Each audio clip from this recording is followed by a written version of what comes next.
ನಮಸ್ಕಾರ, welcome back to our YouTube channel Poorna blogs. ನಾನಿವತ್ತು ನವರಾತ್ರಿಯ 8ನೇ ದಿನ ಅಂದರೆ ಮಹಾಗೌರಿನ ಪೂಜೆ ಮಾಡ್ತಾ ಇದ್ದೀನಿ. ಹಾಗೆ ಇವತ್ತಿನ ಬಣ್ಣ ಬಂದುಬಿಟ್ಟು ಪಿಕಾಕ್ ಗ್ರೀನ್ ಅಂತಲೇ ಹೇಳ್ಬೋದು. ಇವತ್ತು ನವರಾತ್ರಿಯ 8ನೇ ದಿನ ಆದ್ದರಿಂದ ನಾನು ಸ್ವಲ್ಪ ಬೇಗ ಎದ್ದಿದ್ದೆ. ಇವತ್ತು 8 ದಿವಸ ಹೇಗೆ ಹೋಯಿತು ಅಂತಲೇ ಗೊತ್ತಾಗ್ತಿಲ್ಲ ನನಗೆ. ಅಂದರೆ ಬೇಗ ಬೆಳಗ್ಗೆ ಎದ್ದುಬಿಟ್ಟು ಹೋಗ್ತಾ ಇದ್ದೀವಲ್ಲ, ಅದೇ ಒಂಥರ ಅಭ್ಯಾಸ ಆಗಿಬಿಟ್ಟಿದೆ ಇವಾಗ. ಇದನ್ನೇ ನೋಡ್ಕೊಳ್ಳೋಣ ಮುಂದೆ, ಇದೇ ಅಭ್ಯಾಸನ ರೂಢಿಗೊಳಿಸ್ಕೊಂಡು ಮುಂದೆ ಏನಾದರೂ ಹೆಲ್ಪ್ ಆಗುತ್ತೆ ಅಂತ ಹೇಳಿ ನಾನು ಟ್ರೈ ಮಾಡ್ತೀನಿ. ಮಲ್ಗೋಕ್ಕಂತೂ ಹೋಗ್ತಿಲ್ಲ. ಹಾಗೆ ಇವಾಗ ನೋಡ್ತಾ ಇದ್ದೀರಲ್ಲ, ರಂಗೋಲಿನ ಹಾಕ್ತಾ ಇದ್ದೀನಿ. ಸ್ವಲ್ಪ ಟೈಮ್ ಸಿಕ್ತು, ಹಾಗಾಗಿ ವಿಡಿಯೋ ಕ್ಲಿಪ್ನ ತಗೊಂಡೆ. ಇವತ್ತಂತೂ ಸಿಕ್ಕಾಪಟ್ಟೆ ಮಳೆ ಬರ್ತಾ ಇತ್ತು. ಮೊನ್ನೆ ಹೇಗೆ ಬಂತೋ ಇವತ್ತು ಕೂಡ ಹಾಗೆ ಮಳೆ ಬಂತು. ಅದರಲ್ಲೇ ಹೋಗಿದ್ವಿ ನಾವು ಬನ್ನಿ ಗಿಡಕ್ಕೆ. ಯಾಕಂದರೆ ಮಳೆ ಬಂದರೂ ನಿಲ್ಲಿಸ್ಬಾರ್ದಲ್ಲ, ಅದು ನಾವು ಪೂಜೆ ಹಿಡಿದಿದ್ದು. ಹಾಗಾಗಿ ಮಳೆಯಲ್ಲೇ ಸ್ವಲ್ಪ ಮಳೆ ಇತ್ತು, ಜಿಟಿ ಜಿಟಿ ಮಳೆ ಅಂತ ಹೇಳ್ತೀರ ನಮ್ಮ ಕಡೆ. ಆ ರೀತಿಯಾಗಿ ಮಳೆ ಬರ್ತಾಯಿತ್ತು. ಅದು ಪರವಾಗಿಲ್ಲ ಅಂತ ಹೇಳಿ ಹೋದ್ವಿ. ಹಾಗೆ ಇವಾಗ ಪಿಕಾಕ್ ಗ್ರೀನ್ ಮ್ಯಾಚ್ ಮಾಡಲಿಕ್ಕೆ ನಾನಿಲ್ಲಿ ಬ್ಲೂ ಕಲರ್ ಮತ್ತು ಗ್ರೀನ್ ಕಲರ್ ಇರುತ್ತಲ್ಲ, ಆ ರಂಗೋಲಿನ ಆ್ಯಡ್ ಮಾಡಿದ್ದೀನಿ. ಅದು ಪಿಕಾಕ್ ಗ್ರೀನ್ ಕಲರ್ ಆಗೋಯಿತು. ಹಾಗೆ ಇಲ್ಲಿ ಒಳಗಡೆ ಎಲ್ಲ ತುಂಬಿಟ್ಟು ಮತ್ತು ಅದ್ರ ಒಳಗಡೆ ಯೆಲ್ಲೋ ಕಲರ್ ಅದನ್ನು ಹಾಕ್ತಾಯಿದ್ದೀನಿ. ಈ ಥರ ನನಗೆ ಐಡಿಯಾ ಇರಲಿಲ್ಲ, ಪಿಕಾಕ್ ಗ್ರೀನ್ ಇರಲಿಲ್ವಲ್ಲ, ಏನು ಮಾಡೋದು ಅಂತ ಹೇಳಿ ಸಡನ್ನಾಗಿ ಈ ರೀತಿಯಾಗಿ ಐಡಿಯಾ ಬಂತು. ಅಲ್ಲೇ ಪಕ್ಕಕ್ಕೆ ಇತ್ತಲ್ಲ ಬ್ಲೂ ಕಲರ್ ಮತ್ತು ಡಾರ್ಕ್ ಗ್ರೀನ್ ಕಲರ್, ಅದೆರಡು ಮಿಕ್ಸ್ ಮಾಡಿಕೊಂಡೆ ಪಿಕಾಕ್ ಗ್ರೀನ್ ಆಗೋಯಿತು. ಹಾಗೆ ಇವಾಗ ಒಳಗಡೆ ಎಲ್ಲ ರಂಗೋಲಿ ತುಂಬ್ತಾ ಇದ್ದೀನಿ. ನನ್ನ ಅದೃಷ್ಟಕ್ಕೋ ಏನೋ ಇವತ್ತು ಗೊತ್ತಿಲ್ಲ, ಇವತ್ತು ಬೆಳಗ್ಗೆನೇ ಅಂದರೆ ಆಕಳ ಸಗಣಿ ಸಿಕ್ತು ಮನೆ ಮುಂದೆ.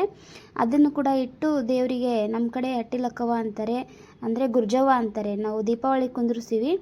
ಆದರೂ ನಮ್ಮ ಕಡೆ ಎಲ್ಲ ಉತ್ತರ ಕರ್ನಾಟಕದ ಸೈಡೆಲ್ಲ ನಾರ್ಮಲ್ ಡೇಸಲ್ಲೂ ಕೂಡ ಹೊಸ್ತಿಲಿಗೆ ಇಡ್ತಾರೆ ಗುರ್ಜವ್ವನ ಮಾಡಿಬಿಟ್ಟು. ಅಂದರೆ ಸಗಣಿ ಇರುತ್ತಲ್ಲ, ಅದನ್ನು ನಾವು ದೀಪಾವಳಿ ಟೈಮಲ್ಲಿ ಮಾಡ್ತೀವಲ್ಲ, ಆ ರೀತಿಯೇ ಮಾಡಿಬಿಟ್ಟು ಅರಿಶಿನ ಕುಂಕುಮ ಹಚ್ಚಿ ಅದನ್ನು ದೇವ್ರ ಮುಂದೆ ಅಲ್ಲ, ಹೊಸ್ತಿಲಿಗೆ, ದೇವ್ರ ಮುಂದೆ ಇಡೋರು ದೇವ್ರ ಮುಂದೆ ಇಡ್ತಾರೆ, ಬಟ್ ಹೊಸ್ತಿಲಿಗೆ ಇಡೋಷ್ಟು ನನಗೆ ಸಿಕ್ಕಿತ್ತು.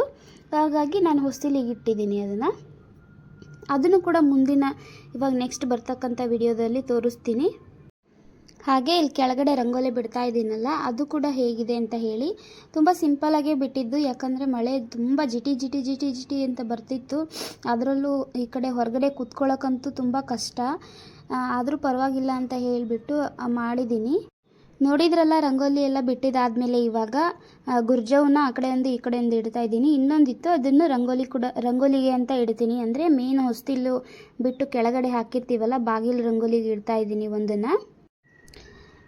ಮೇಲ್ಗಡೆ ಮತ್ತು ಇಲ್ಲಿ ಎರಡು ಕಡೆ ಇಟ್ಟಿದ್ದಾದಮೇಲೆ ಈ ರೀತಿಯಾಗಿ ಕಾಣ್ತಾ ಇತ್ತು. ಇವತ್ತು ತುಂಬಾ ಕಲರ್ಫುಲ್ಲಾಗಿ ಕಾಣ್ತಾ ಇತ್ತು. ವಿಡಿಯೋದಲ್ಲಿ ಹೇಗೆ ಕ್ಯಾಪ್ಚರ್ ಆಗಿದೆಯೋ ಎಲ್ಲ ಗೊತ್ತಿಲ್ಲ, ಆದರೆ ನಾನು ಹಾಕಿದ್ದು ತುಂಬ ಚೆನ್ನಾಗಿತ್ತು. ಹಾಗೆ ಇಲ್ಲಿ ನೋಡ್ತಾ ಇದ್ದೀರಲ್ಲ, ನಾನಿವತ್ತು ಬಾಳೆ ದಿಂಡಿನಿಂದ ಮಾಡಿರ್ತಕ್ಕಂಥ ದೀಪನ ತೊಗೊಂಡು ಹೋಗ್ತಾ ಇದ್ದೀನಿ ದೇವರಿಗೆ.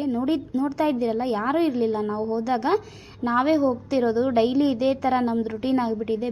ಬೇಗ ಹೋಗೋದು, ಈ ರೀತಿಯಾಗಿ ಫಸ್ಟ್ ಎಲ್ಲ ಕ್ಲೀನ್ ಮಾಡ್ಕೊಳ್ಳೋದು, ತೊಳೆಯೋದು.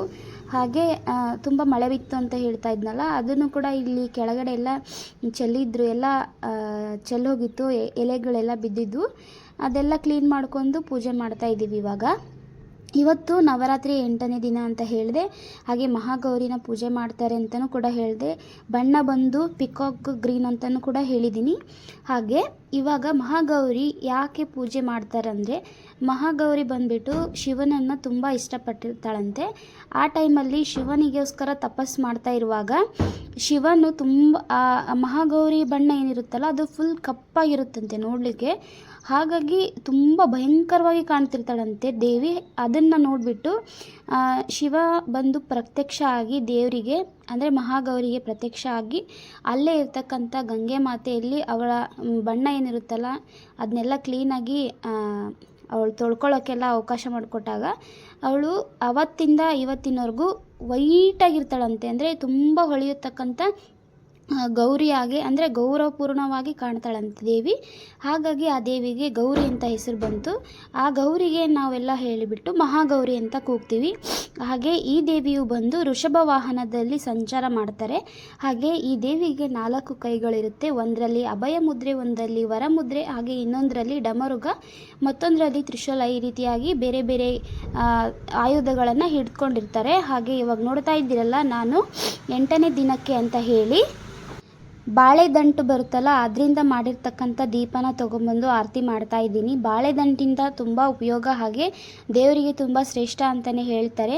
ಇದನ್ನು ಪ್ರತಿಯೊಂದು ಮಾಡಲಿಕ್ಕೆ ನಮ್ಮ ಅಜ್ಜಿ ಹೇಳ್ತಾ ಇರೋದು, ಇವತ್ತಿನ ದಿವಸ ಇದನ್ನು ಮಾಡು, ಇವತ್ತಿನ ದಿವಸ ಇದನ್ನು ಮಾಡು ಅಂತ ಹೇಳಿ. ಹಾಗಾಗಿ ನಾನು ಇವತ್ತಿನ ದಿವಸ ಬಾಳೆದಂಟಿಂದ ಮಾಡಿರ್ತಕ್ಕಂಥ ದೀಪನ ತೊಗೊಂಬಂದಿದ್ದೀನಿ.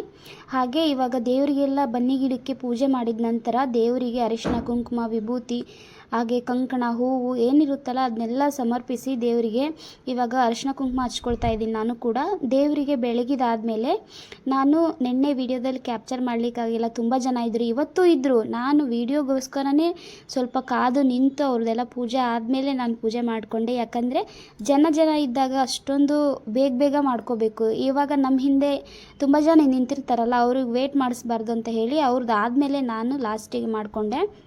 ಫಸ್ಟಿಗೆ ಬಂದಿದ್ವಿ ನಾವು, ಇವಾಗ ನೋಡ್ತಿದ್ದೀರಲ್ಲ ಎಷ್ಟು ಜನ ಇದ್ದಾರೆ ಅಂತ. ಆದರೂ ನಿಮಗೋಸ್ಕರ ವಿಡಿಯೋ ಎಲ್ಲ ಚೆನ್ನಾಗಿ ಬರಲಿ ಅಂತ ಹೇಳಿ ನಾನು ಸ್ವಲ್ಪ ಕಾದು ನಿಂತು ಇವಾಗ ಪೂಜೆ ಎಲ್ಲ ಮಾಡ್ಕೊಳ್ತಾ ಇದ್ದೀನಿ.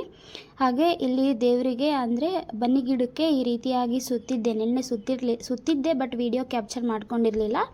ಹಾಗೆ ಇಲ್ಲಿ ನೋಡ್ತಾ ಇದ್ದೀರಲ್ಲ ಬಾಳೆ ದಿಂಡಿನ ದೀಪ ಈ ರೀತಿಯಾಗಿದೆ.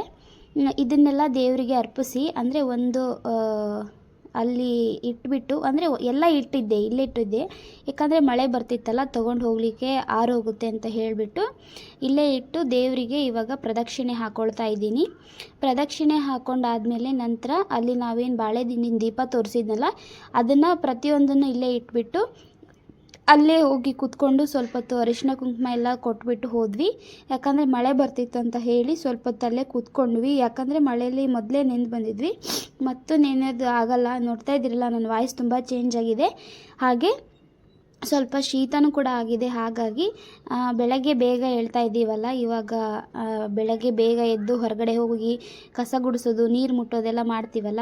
ಯಾಕಂದರೆ ಪ್ರತಿನಿತ್ಯ ಇದನ್ನು ಮಾಡ್ತಾ ಬಂದರೆ ನಮಗೆ ಅಭ್ಯಾಸ ಆಗೋಗುತ್ತೆ. ಯಾವಾಗಾದರೂ ಈ ರೀತಿ ಮಾಡ್ತೀವಿ, ಅದು ಶೀತಕ್ಕೆ ಟರ್ನ್ ಆಗುತ್ತೆ ಅಂತಲೇ ಹೇಳ್ಬೋದು. ಇವಾಗ ದೀಪಗಳನ್ನೆಲ್ಲ ಇಟ್ಕೊಂಡೆ. ಇವೆರಡು ದೀಪನ ನಾನು ಮನೆಗೆ ತೊಗೊಂಡೋಗ್ತೀನಿ, ಯಾಕಂದರೆ ಅಲ್ಲಿದ್ದ ಅಂದ್ಕೊಳ್ಳಲ್ಲ. ಅಂದರೆ ಮನೆಗೆ ಹೋಗುವಷ್ಟರಲ್ಲಿ ತುಂಬ ಲೇಟ್ ಆಗುತ್ತೆ. ನಾವು ಅಲ್ಲಿ ಇಲ್ಲಿ ದೇವಸ್ಥಾನಕ್ಕೆಲ್ಲ ಹೋಗ್ಬಿಟ್ಟು ಮನೆಗೆ ಹೋಗ್ತೀವಲ್ಲ, ಅಲ್ಲೆಲ್ಲ ಬೇಕಾಗುತ್ತೆ, ಎಲ್ಲ ದೇವ್ರಿಗೂ ಬೆಳಗಬೇಕಲ್ಲ. ಹಾಗಾಗಿ ಅದು ಚಿಕ್ಕದಿರುತ್ತೆ ಬಾಳೆ ದಿಂಡಿಂದ ಮಾಡಿರ್ತಕ್ಕಂಥದ್ದು, ಅಷ್ಟೊತ್ತವರೆಗೂ ನಿಲ್ಲಲ್ಲ ಅಂತ ಹೇಳಿ ನಾನು ಎಕ್ಸ್ಟ್ರಾ ದೀಪನ ತೊಗೊಂಬರ್ತೀನಿ ಈ ರೀತಿ. ಹಾಗೆ ಮನೆಗೆ ಬಂದ ತಕ್ಷಣ ಇವಾಗ ಸೇಮ್ ಹೊಸ್ತಿಲು ಪೂಜೆ ಮಾಡ್ತಾಯಿದ್ದೀನಿ. ಹೊರಗಡೆಯಿಂದ ಎಷ್ಟು ಚೆನ್ನಾಗಿ ಕಾಣ್ತಿದೆ ಇವತ್ತು ನಮ್ಮ ಹೊಸ್ತಿಲು, ಅಂದರೆ ತುಂಬ ಚೆನ್ನಾಗಿತ್ತು. ಹಾಗೆ ಇವಾಗ ಪೂಜೆ ಮಾಡ್ತಾ ನೋಡ್ತಾ ಇದ್ದೀರಲ್ಲ, ವೈಟ್ ಕಲರು ಮತ್ತು ಯೆಲ್ಲೋ ಕಲರ್ ಹೂವನ್ನ ತೊಗೊಂಡು ಹೋಗಬೇಕಿತ್ತು. ನಾನು ಅದನ್ನು ಕೂಡ ಫಸ್ಟಿಗೆ ಹೇಳೋದು ಮರೆತೆ. ಇವತ್ತು ಮಹಾಗೌರಿಗೆ ಅಂದರೆ ವೈಟ್ ಕಲರ್ ಮತ್ತು ಯೆಲ್ಲೋ ಕಲರ್ ಹಾಗೆ ಪಿಂಕ್ ಕಲರ್ ಇರ್ತಕ್ಕಂಥ ಹೂಗಳು ತುಂಬ ಇಷ್ಟ ಅಂತೆ ಗೌರಿಗೆ. ನಾನು ಯೆಲ್ಲೋ ಕಲರ್ ಹಾಗೆ ಅಂದರೆ ಸೇವಂತಿಗೆ, ವೈಟ್ ಸೇವಂತಿಗೆ ಹಾಗೆ ಗುಲಾಬಿ ಹೂಗಳನ್ನ ತೊಗೊಂಡು ಹೋಗಿದ್ದೆ ಪೂಜೆಗೆ ಅಂತ ಹೇಳಿ. ಇವಾಗ ಹೊಸ್ತಿಲು ಪೂಜೆ ಮುಗಿಸ್ಕೊಂಡು ತುಳಸಿ ಪೂಜೆನೂ ಮಾಡ್ಕೊಳ್ತಾ ಇದ್ದೀನಿ. ಹಾಗೆ ಒಬ್ಬೊಬ್ಬರು ಏನು ಮಾಡ್ತಾರಂದರೆ, ನನಗೆ ಡೌಟ್ ಇತ್ತು, ಮಡ್ಲಕ್ಕಿ ತುಂಬೋದು ಯಾವಾಗಪ್ಪ ಅಂದರೆ ನಾವು ಪ್ರತಿ ವರ್ಷ 9 ದಿನಕ್ಕೆ ತುಂಬ್ತಿದ್ವಿ. ಈ ವರ್ಷ ನೋಡಿದ್ರೆ 11 ಪೂಜೆ ಬಂದಿದ್ವಲ್ಲ, ಹಾಗಾಗಿ ನಾನು ಏನು ಮಾಡೋದು ಅಂತ ಕೇಳಿದೆ. ಭಟ್ರನ್ನ ಅವ್ರು ಹೇಳಿದರು 9 ದಿವಸ ಅಂತ ಎಲ್ಲ ಹೇಳಿ ಮಾಡ್ಲಿಕ್ಕೆ ಹೋಗಬೇಡಿ, ವಿಜಯದಶಮಿ ಅಂದರೆ ಆಯುಧ ಪೂಜೆ ಆಗಿ ಮರುದಿನ ಇರುತ್ತಲ್ಲ, ವಿಜಯದಶಮಿ ದಿನವೇ ನೀವು ಮಡ್ಲಕ್ಕಿ ತುಂಬಿ ಬನ್ನಿ ಗಿಡಕ್ಕೆ ಅಂತ ಹೇಳಿದರು. ಹಾಗಾಗಿ ಸರಿ ಆಯಿತು ಅಂತ ಹೇಳಿ ಬನ್ನಿ ಗಿಡಕ್ಕೆ ನಾನು 9 ದಿವಸಕ್ಕೆ ತುಂಬ್ತಿಲ್ಲ ಈ ಸಲ, ಆಯುಧ ಪೂಜೆ ಮುಗಿಸಿ ವಿಜಯದಶಮಿ ದಿನ ತುಂಬಿದ್ರಾಯ್ತು ಅಂತ ಹೇಳಿ ಬಿಟ್ಟಿದ್ದೀನಿ. ಹಾಗೆ ಮಡ್ಲಕ್ಕಿನ ಯಾವ ರೀತಿ ತುಂಬಬೇಕು, ಅದರಲ್ಲಿ ಸಾಮಾನು ಯಾವ್ಯಾವ್ದು ಇಡಬೇಕು ಅದನ್ನೆಲ್ಲ ತಿಳಿಸ್ಕೊಡ್ತೀನಿ. ಬೇಕು ಅಂದರೆ ಕಾಮೆಂಟ್ ಮಾಡಿ ತಿಳಿಸಿ. ಈ ವಿಡಿಯೋ ಸ್ವಲ್ಪನಾದರೂ ಇಷ್ಟ ಆದರೆ ಪ್ಲೀಸ್ ಒಂದು ಲೈಕ್ ಮಾಡಿ, ನಿಮ್ಮ ಫ್ರೆಂಡ್ಸ್ ಆ್ಯಂಡ್ ಫ್ಯಾಮಿಲಿಗೆ ಶೇರ್ ಮಾಡಿ, ಸಬ್ಸ್ಕ್ರೈಬ್ ಮಾಡ್ಕೊಳ್ಳಿ.